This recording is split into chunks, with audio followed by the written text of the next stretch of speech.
Kita akan membaca firman Tuhan nanti di dalam Amsal 30 ayat 25 sampai 28.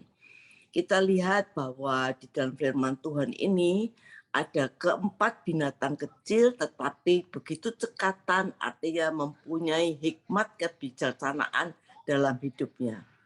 Banyak hal kita sebagai manusia meremehkan yang kecil, ya. Padahal di dalam yang kecil Tuhan punya penilaian sendiri, termasuk binatang-binatang yang akan kita renungkan pada pagi hari ini. Kita baca di dalam Amsal 30 ayat 25. Berkata, semut bangsa yang tidak kuat tetapi menyediakan makanannya di musim panas. Dikatakan bahwa ada semut, ya, terus ada pelanduk, terus ada belalang dan cicak yang akan kita pelajari. Semut ini berkaitan dengan makanan, ya. Kalau pelanduk nanti kita bicara berkaitan dengan rumah. Belalang kita bicara berkaitan dengan hidup yang teratur, dia berbaris teratur. Dan keempat, cicak yang berkaitan hidup di istana raja. Hikmat Tuhan itu prinsipnya buat hidup kita. Amsal 30 ayat 25 berkata, semut bangsa yang tidak kuat, tetapi yang menyediakan makanannya di musim panas. Saya percaya kalau dinosaurus itu bisa punah, tapi semut ini tidak bisa punah, ya. Semut ini berkaitan dengan makanan. Saudara, semut ini binatang yang paling lemah, paling kecil, tetapi menyediakan makanannya di musim panas. Ya, karena semut ini punya strategi yang luar biasa untuk bertahan hidup dan sangat bijaksana, yaitu melakukan tepat waktunya, yaitu di musim panas dia menyediakan makanan. Bagaimana semut ini bertahan survive, ya, binatang yang kecil seperti semut ini sangat cekatan dalam mengumpulkan makanan di musim panas. Inilah kehidupan yang selalu menggunakan kesempatan yang ada. Pada musim panas dia berkesempatan untuk menggunakan kesempatan itu mengumpulkan makanan. Seringkali kesempatan sering datang untuk kedua, tidak selamanya kesempatan itu ada. Kesempatan itu sering tidak datang untuk kedua kalinya. Makanya selama kesempatan masih ada, kesempatan untuk bertobat, kesempatan untuk bersungguh-sungguh, kesempatan untuk setia, ya, itu pergunakan waktu sebaik-baiknya. Kesempatan mencari Tuhan, kesempatan kita berdoa, meruntuhkan firman Tuhan. Semut ini bicara mengenai makanan. Saudara, hidup ini bukan untuk makan roti saja, tetapi firman yang keluar dari mulut Allah. Kita tidak mungkin bisa hidup, ya, menghadapi setiap musim kehidupan tanpa hidup kita tidak diisi dengan firman Tuhan. Firman Tuhan ini makanan kita yang harus kita kumpulkan dengan sungguh-sungguh, dengan teratur. Dan firman ini akan memberikan kekuatan kepada kita, menimbulkan iman pada kita. Firman yang kita terima mungkin saat ini tidak berguna bagi kita. Tapi satu saat nanti kelak, apabila mungkin kita tersandung, apabila kita lagi dalam masalah, maka firman ini keluar menjadi rema dalam kehidupan kita. Firman yang kita kumpulkan itu akan menjadi rema dalam kehidupan kita di saat kita memerlukan. Dan firman ini bisa menciptakan yang tidak ada menjadi ada. Karena firman ini menimbulkan kekuatan dan iman. Penghalang dalam menggunakan kesempatan ini ialah kemalasan. Ya, saudara, semut ini binatang yang berkomunitas. Dia tidak bisa berdiri sendiri. Dia membangun kerjasama. Kita juga didesain untuk berkomunitas, ya, membangun hubungan dengan sesama. Meskipun pintar, tapi kalau suka marah, sulit membangun bisnis, sulit melayani bersama-sama, ya. Jadi kita harus sungguh-sungguh hidup berkomunitas. Untuk berkomunitas itu kita harus punya citra diri yang baik. Semut itu tidak malas, ya, tetapi rajin. Dia mengerti setiap musim kehidupan. Prepare, sehingga musim dingin mereka nggak kelaparan. persiapkan makanan di musim panas, dia mengerti setiap musim, bagaimana kita harus bisa juga menyiapkan makanan firman Tuhan di dalam kehidupan kita. Sehingga satu saat kita perlukan, kita tahu ada rema Tuhan di dalam kehidupan kita. Belajarlah dari semut, karena dia mengerti musim, di mana dia harus mengumpulkan makanan itu, apa yang dimakan, dan kita harus bisa baca untuk musim ini. Ingat bahwa pemeliharaan Tuhan itu tidak terbatas di dalam kehidupan kita. Yang kedua, Amsal 30 ayat 26. Pelanduk, bangsa yang lemah tetapi yang membuat rumahnya di bukit batu. Pelanduk ini berkaitan bicara tentang rumah. Pelanduk ini binatang yang lemah dan kecil dan penakut, tapi punya hikmat yang besar.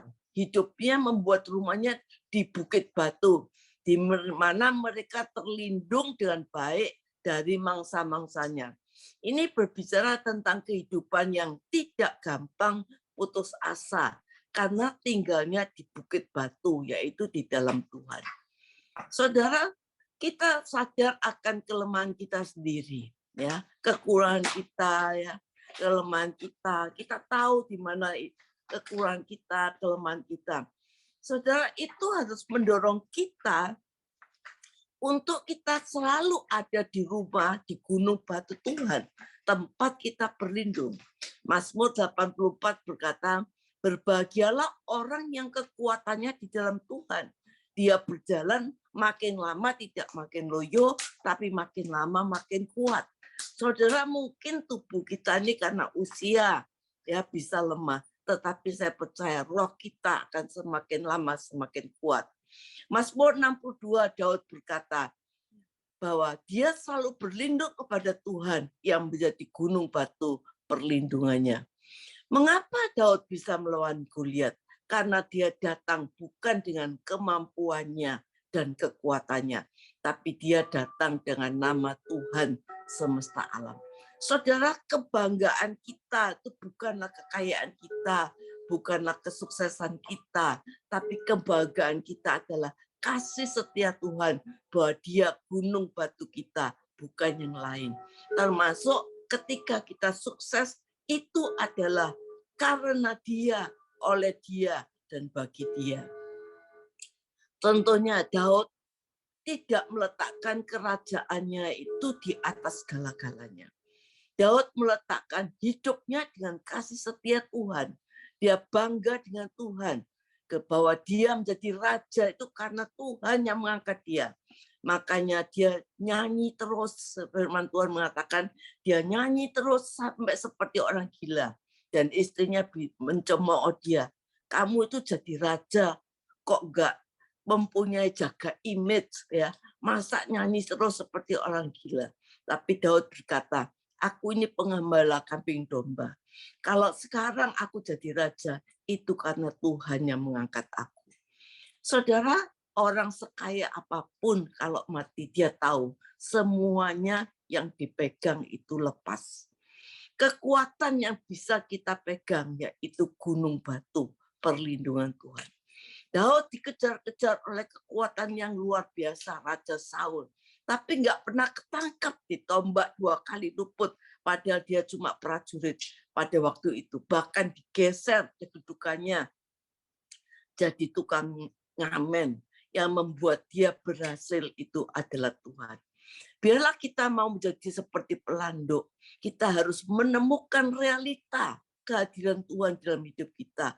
Kehadiran yang ada, perlindungan yang ada. Itu yang harus kita temukan. Di mana tempat tinggal kita, yaitu di gunung batu Tuhan. Saudara lihat Mazmurnya Daud, di mana dia kepepet, di mana dia terjepit berkali-kali, tapi dia diluputkan. Sungguh Tuhan itu batu kekuatanku. Daud berkata, ayo kita berkata, Tuhan, bolehkah kita mengalami seperti Daud? Alkitab firman Tuhan ini bukan cuma kita baca, tapi kita renungkan menjadi realita dalam kehidupan kita. Karena kita percaya dalam firman Tuhan itu ada power, apa yang kita pegang berhasil.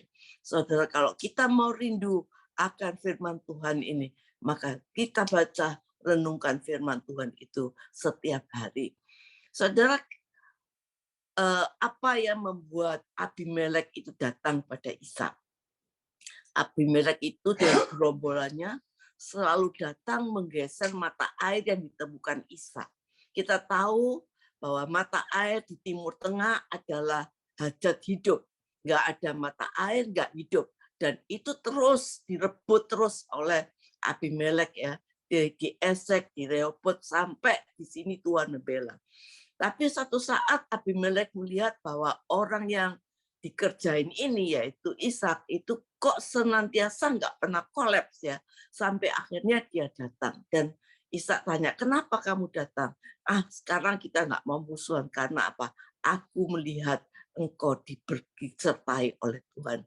Dan kita lihat walaupun Ishak selalu digeser oleh Abimelek, tapi dia menjadi kaya dan sangat kaya.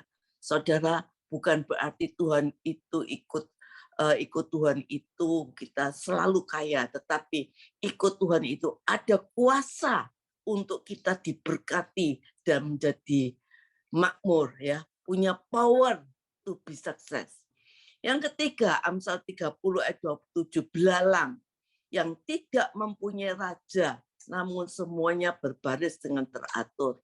Belalang ini berkaitan dengan berbaris teratur. Belalang ini enggak punya raja, enggak punya pemimpin, ya, enggak punya atasan, namun dia bisa berbaris secara teratur dan disiplin, tahu aturan, tahu tatanan. Kita sebagai orang percaya kadang tidak hidup dalam aturan dan tatanan yang Tuhan berikan. Kita sering hidup tidak sesuai dengan firman Tuhan. Kita hidup sering untuk hidup di luar firman Tuhan. Padahal firman Tuhan menegaskan kalau kita sungguh-sungguh mendengar dan melakukan firman Tuhan di dalam Ulangan 28 ayat 1, maka banyak janji Tuhan yang diberikan kepada kita. Yosua mengajarkan kalau kita berjalan teratur, tidak miring ke kiri dan ke kanan, maka apa yang dikerjakan menjadi berhasil.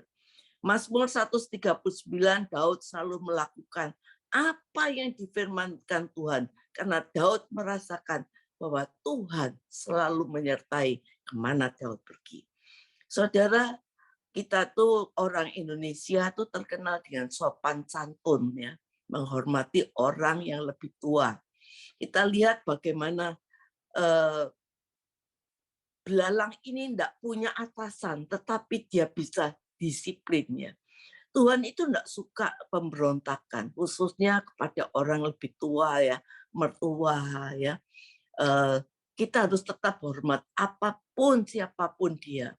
Yusuf itu kita lihat, dia take care kepada saudara-saudaranya yang mengkhianati dia, menjual dia. Coba kalau kita jadi Yusuf, mungkin kita akan bilang, nggak tak balas saja untung ya.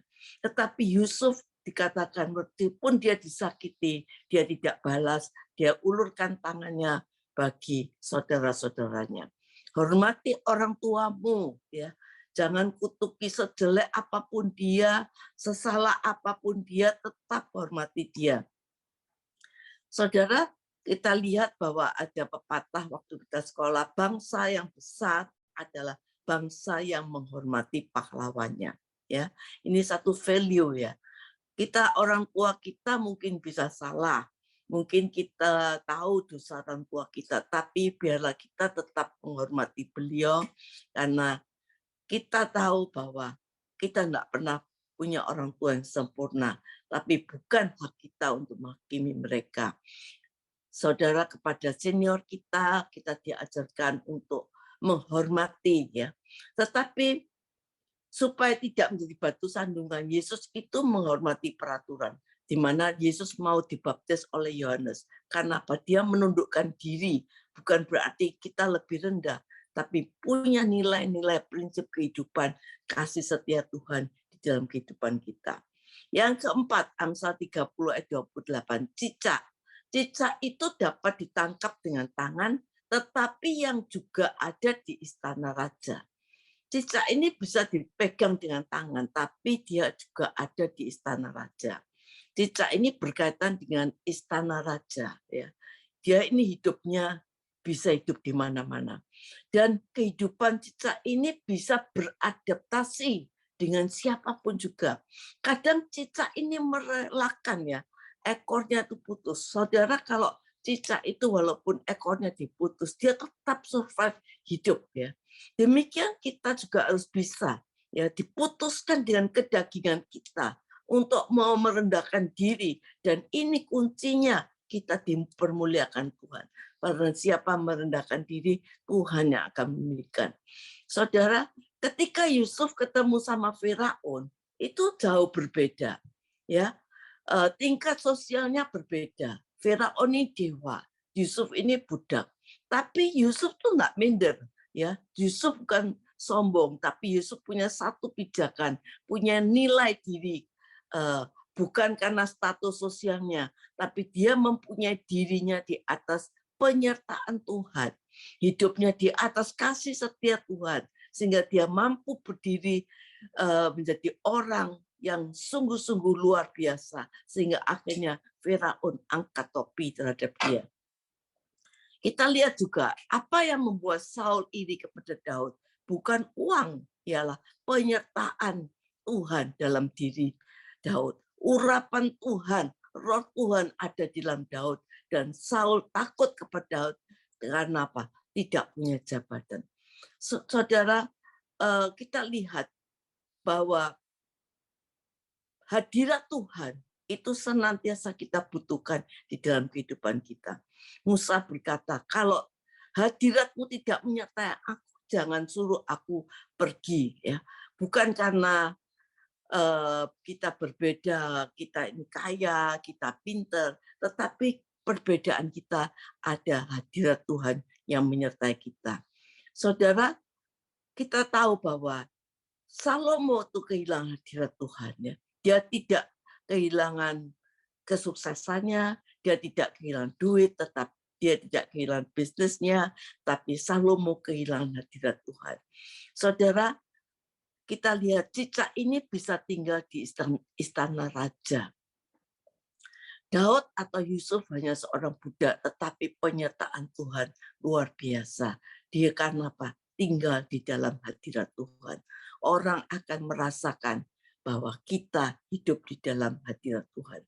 Saudara, kebanggaan kita ya bukan kalau dulu kita jagoan, tapi sekarang semakin tua kekuatan kita hilang. Orang boleh kaya tapi jangan sombong ya. Orang jangan bangga akan semua yang ada pada kita. Saudara, semua lahiriah kita ini bisa lemah ya, tetapi biarlah batinnya kita terus naik. Carilah sungguh-sungguh apa yang kebijaksanaan dalam Tuhan, supaya kita senantiasa ada di dalam berkat Tuhan. Biarlah sampai rambut kita putih dan sampai masa tuaku, tetap Tuhan menyertai hidup kita.